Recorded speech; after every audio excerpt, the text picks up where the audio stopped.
Hebreos capítulo 11, versículo 24 y 26. Vamos a meditar en la palabra de nuestro Dios. La reflexión de este día se titula Las lecciones aprendidas jamás serán olvidadas. Hay un pensamiento de J. A. Moutier que dice que no existe persona que no ejerce influencia. Todos los seres humanos influenciamos y somos influenciados de alguna manera. Nadie tiene condiciones de vivir en este mundo sin dar o recibir influencia. Las influencias dadas, recibidas pueden ser positivas o negativas y con toda seguridad afectarán la vida presente o futura de la persona influenciada.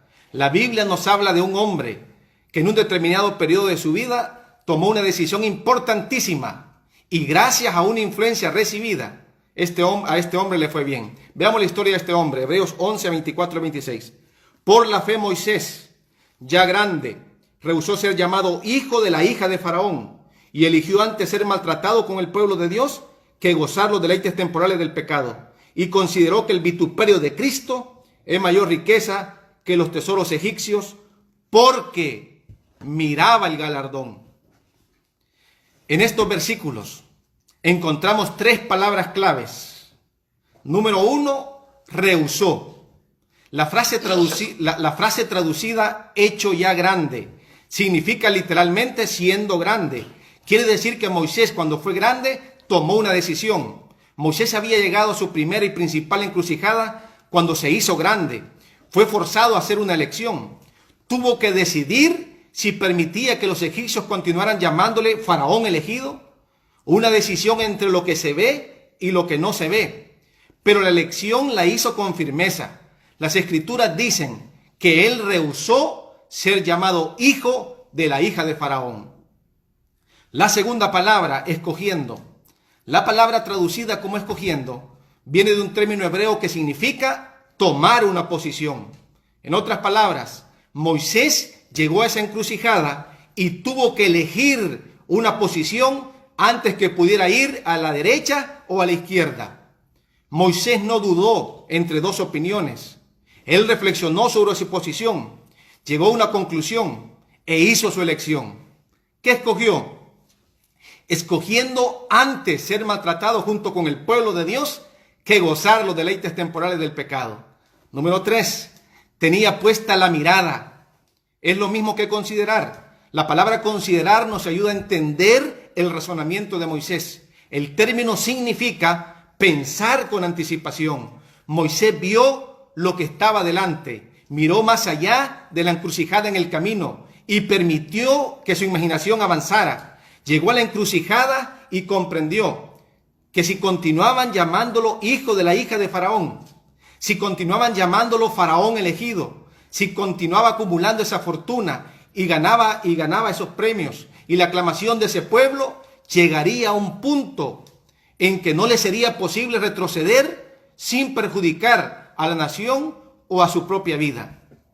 Hermanos, en el texto original sugiere que Moisés se desvió de todo y dio toda la atención a una sola cosa: la recompensa que Dios ofrece a los que tienen fe.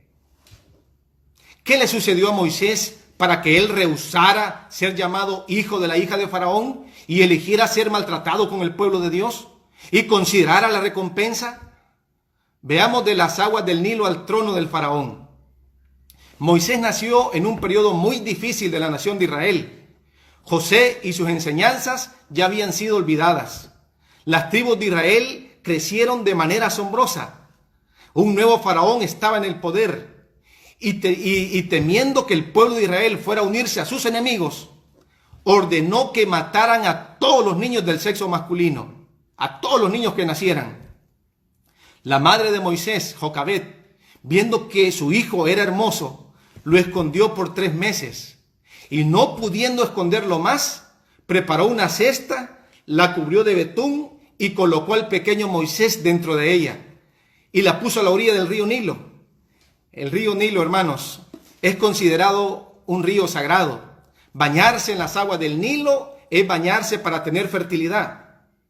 La hija del faraón estaba ahí bañándose cuando de repente oyó el llanto del niño. Pronto vio la cesta e inmediatamente notó que se trataba de un niño hebreo y que una madre lo había colocado ahí para que pudiera sobrevivir al decreto del faraón, su padre. Inmediatamente ordenó que una de sus siervas tomara al niño y sería para ella.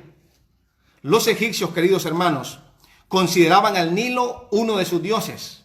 Es muy probable que la princesa creyera que su dios Nilo le daba el niño. Durante las excavaciones arqueológicas hechas en años recientes, investigadores descubrieron un rito religioso antiguo de los egipcios asociado al dios Nilo. Por ejemplo, ese rito incluía una declaración de fe que muchos egipcios debían haber repetido, a saber, no afligir a hombre alguno, no hacer llorar a ningún hombre, no rehusar leche a los niños de pecho. Es bastante probable que la hija de Faraón haya tomado al pequeño Moisés para criarlo debido a ese juramento de fe que hacían los egipcios. María, la hermana del pequeño Moisés, que estaba cerca observando todo lo que sucedía, se acercó a la princesa y le dijo: iré a llamarte una nodriza de las hebreas para que te críe ese niño. Y la hija de Faraón respondió: ve. Entonces fue la doncella y llamó a la madre del niño. Usted puede leer más de esto en el libro de Éxodo. Ahora, querido hermano, piensa ahora un poco en Jocabed, cuando recibió la noticia de que ella podría cuidar de su hijo. Pienso que su deseo era salir corriendo y dar saltos de alegría, pero tenía que representar bien su papel. Una esclava respetuosa y desinteresada. Era necesario mantener la calma. No podía permitir que sus ojos brillaran de amor y ternura por el niño que lloraba. Nada de manos temblorosas, ni de respiración entrecortada, ni de voz embargada o lágrimas en los ojos. La vida de su pequeño estaba en peligro. Ahora, vea lo que sucedió luego. A la cual dijo la hija de Faraón: lleva a este niño y críamelo, y yo te lo pagaré. Y la mujer tomó al niño y lo crió. Ahora, escuchen lo que voy a decir. Dios bendice a las madres desobedientes. ¿Qué? ¿Cómo, pastor? Ahora le explico. Cuando la princesa dijo a Jocabed: críanmelo, significa criarlo según su costumbre, criarlo según sus principios, criarlo para que fuera igual a ella. Sin embargo, podemos notar que la madre del pequeño, Moisés, hizo exactamente lo contrario. Ella aprovechó todo el tiempo que disponía para imprimir en la mente de su hijo, en formación, todo lo que era esencial para él en la vida, para que al llegar adulto no se olvidara del Dios de Israel. Durante casi 12 años, el niño quedó con ella, con la madre. Ahora, el versículo siguiente, hermanos, comienza con una insinuación interesante, fortaleciendo la idea de casi 12 años al lado de su madre. Y cuando el niño creció, ella lo trajo a la hija de Faraón, la cual lo prohijo. Ese registro sugiere que ella mantuvo al niño en su compañía aún después de destetado, quedándose con él mientras crecía. En el libro de Hechos, en el capítulo 7, nos dice: pero siendo expuesto a la muerte, la hija de Faraón le recogió y lo crió como a su hijo, como a hijo suyo. Y fue enseñado Moisés en toda la sabiduría de los egipcios, y era poderoso en sus palabras y obras. Eso usted también lo puede ver en Patriarcas y Profetas. La madre, queridos hermanos, retuvo a Moisés tanto tiempo como pudo, pero se vio obligada a entregarlo cuando tenía 12 años de edad. De su humilde cabaña, el niño fue llevado al palacio real, y la hija de Faraón lo prohijo. Pero en Moisés no se borraron las impresiones que había recibido en su niñez. No podía olvidar las lecciones que aprendió junto a su madre. Ahora, vamos a aplicar esto, hermanos. ¿Cuál es la responsabilidad de los padres de hoy? Como padres tenemos una gran responsabilidad delante de Dios, que es preparar a nuestros hijos para el Señor. No es fácil, en el mundo en el que vivimos, orientar, educar e inculcar en la mente de nuestros hijos principios que deberán orientar su vida tanto aquí en la tierra y por encima de todo, a prepararlos para el mundo venidero, no es fácil. Este es nuestro gran desafío. Pienso que el gran éxito obtenido por Jocabed al criar a su hijo fue el hecho de que ella no solamente enseñaba, sino que también vivía lo que enseñaba. Nosotros padres necesitamos enseñar los principios de vida a nuestros hijos, tanto por palabra como por el ejemplo. Si los padres leen la Biblia, los hijos la leerán. Si los padres hacen culto familiar, los hijos también lo harán. Si los padres guardan el sábado de puesta del sol a puesta del sol, los hijos lo guardarán.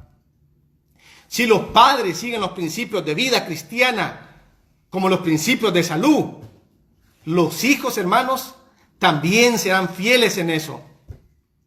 Si los padres creen en las verdades bíblicas, los hijos también creerán en esas verdades.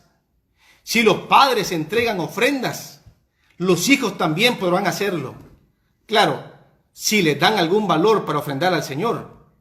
Pero existe un principio más que nuestros hijos deben aprender, que en el momento creen que no podrán cumplir, y es el principio de diezmar.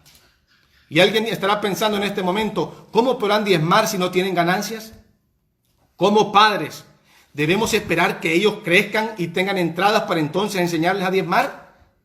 Yo pienso que no.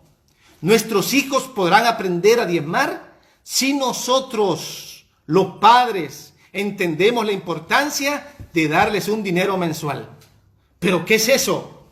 Es el valor en dinero que un padre o madre decide dar a su hijo o hija para que ellos aprendan a valorar y administrar el dinero como Dios quiere.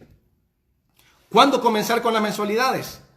El plan puede iniciarse en cualquier momento, después de los 6 o 7 años, pero existen casos especiales donde los hijos de una menor edad que viven de alguna forma bajo la enseñanza de los padres están listos para participar en el momento en que se recogen los diezmos y las ofrendas.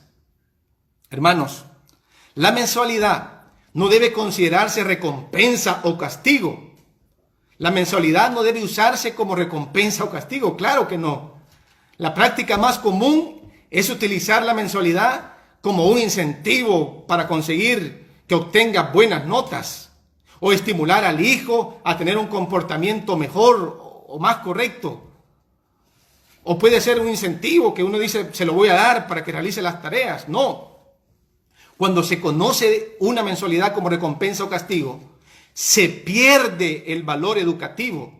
Evite educar a los hijos a través de regalos e indulgencias. No estimule la recompensa por cada cosa.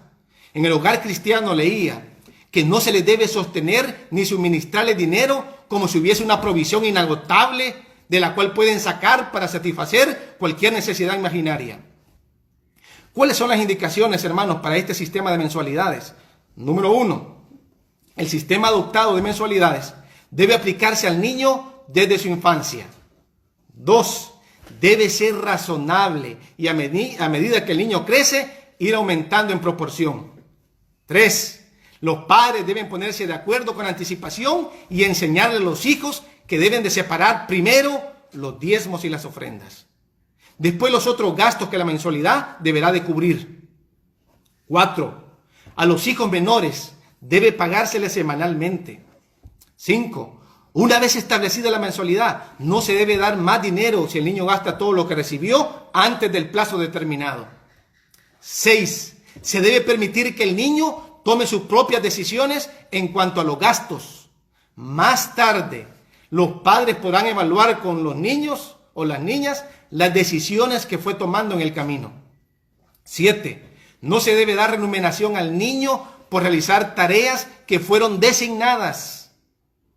8. El padre puede remunerar al hijo solo cuando se le asigne algún trabajo extra.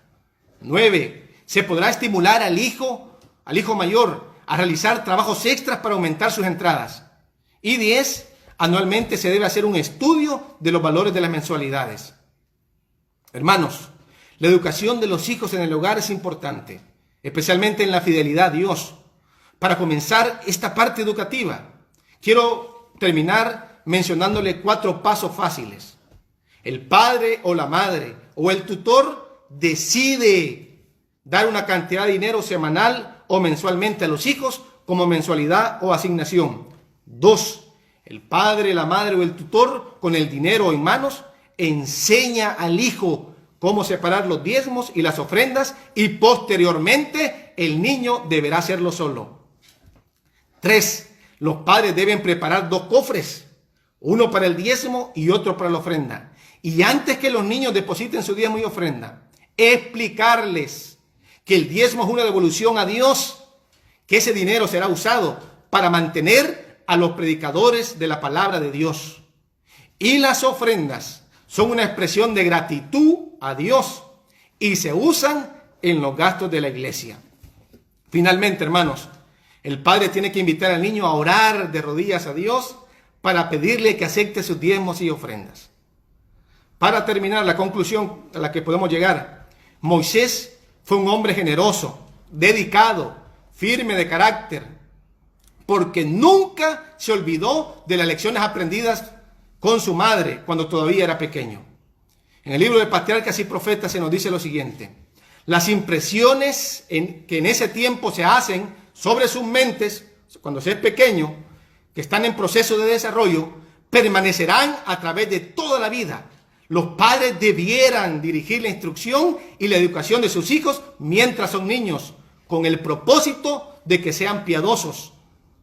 Queridos hermanos, los niños han sido puestos bajo nuestro cuidado para que los eduquemos, no como herederos de un trono, de un imperio terrenal, sino como reyes para Dios que han de reinar a través de las edades sempiternas. Que Dios nos ayude, que Dios nos bendiga en esta tarea, que no es fácil, pero contamos con la